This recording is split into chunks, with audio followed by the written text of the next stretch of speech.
I went to Webster straight from Nerinx Hall because I was feeling pitiful one day about not having any scholarships to a college, and I stopped by Webster and in my senior year at Nerinx and visited with Jacqueline Grennan, who had taught me at Nerinx, and then she'd moved on to Webster. And I was boo-hooing to her that I didn't know where I would go to college. So she took me by the hand and said, "Come with me." And she marched me through the secretary's office into Sister Francetta's office, the president, and said, "Francetta, we have to give this girl a scholarship."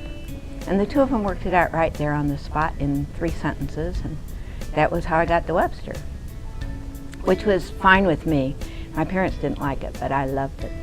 What I remember mostly about my student years at Webster was how very friendly everybody was. It's hard to transfer to a school when you're midway and many people have already made their groups of friends.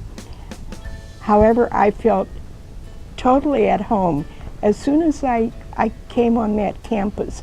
She was there in 1927. She was going to be editor of the yearbook the following year. And my father had finished at St. Louis University in 1927. And he was a salesman for Centennial Engraving Company. In those days, yearbooks had photo engravings for their photos instead of the offset process. And so he wanted to have the Webster College contract. So he was told to see Helen McGuire, my mother. So they met on April Fool's Day in the Webster College driveway, that circle by the Sacred Heart statue. It's what we always heard. And so they worked together that year on the yearbook, and then they started going together for a couple of years. So I can owe my existence to Loretto and to Webster College because of that. I won a 4-year scholarship to Webster, but I was only there for 1 semester, and World War II broke out. My brothers were drafted. They had been in the family business. I was asked to leave Webster and go work in the family business. So I did that, and of course when the war was over, my brothers came back and I was out. Which made me very happy. At Webster we had a big project to try to support the sale of government bonds in order to buy an airplane that would be named after the college. So I was at Webster from on the GI Bill from 1946 to 49, and then back again in 52 to finish up. And the reason I went to Webster was that I fell in love with the white marble steps at Webster College. And so that's why I ended up going to Webster. Oh yeah, I was involved in student government, and Sister Mary Louise was a famous English and Shakespeare teacher, and they put on performances every year. There were plays, and the students themselves, we were not bashful. We put on our own musicals, and so there was a good mix of things. One of my favorite memories of those first 2 years at Webster, when it was the little girls' school, was working on the newspaper with 2 of my classmates, Kathy Wechter and Kathy Burns. The 3 of us shared being editors, and spent a lot of time in a little basement office in the Loretto Hall. And what was interesting to me as I look back on my student days was what a young school it was. The year I graduated, it was only 30 years old, but it already had so many wonderful traditions for the students to take part in. I remember several of the seniors put on a skit at which we roasted the faculty members. The traditions like that, like the Ivy poem, the Big Sister, Little Sister tradition, many of the activities, the clubs after school, the Poetry Club, the International Relations Club, made Webster have such a fine family spirit, spirit of friendliness. So I got my degree in '59, but I hardly knew I had gotten my degree. Somebody just informed me that I had gotten my degree, you know, so I had my bachelor's in education.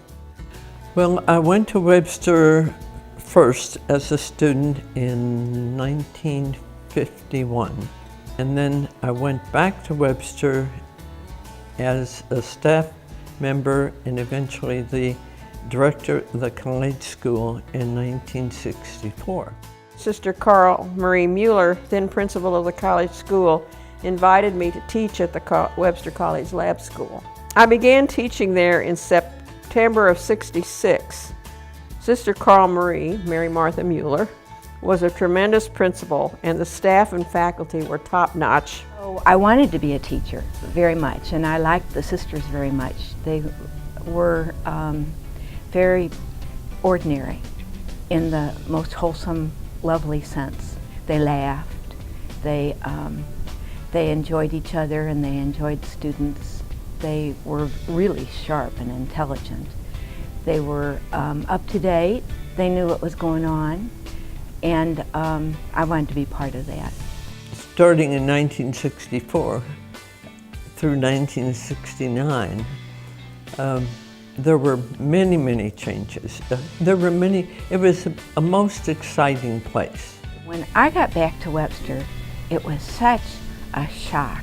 Particularly it was a shock because I went back as a young sister of Loretto, so I thought I was going to our school. And our school was clearly not any longer so narrow as the kind of hour I was thinking of. During those 5 years, Webster became co-ed, and that was a big, big step to go from an all-women's college to allowing male students. There was always something new in the works and being promoted and inaugurated.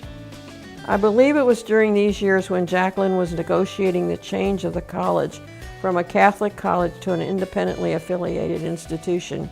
Jacqueline wanted my mother as president of the Alumni Association in those days because my mother finished in 1928 when the college was still pretty young. And yet she knew the alums through the years because she'd always been active. And she was with the program about Webster being turned over to a lay board.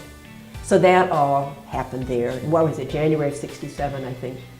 There was a change in the faculty. There were more lay people on the faculty. There was somewhat a change of emphasis, especially in the teacher education department. There was a lot of new movement at Webster in schooling ideas, so it was possible to not take education courses and still study the art of teaching because the mathematics department and the science department were starting to say, well, for themselves, well, what constitutes good teaching? And so there was a lot of kind of currents of interest.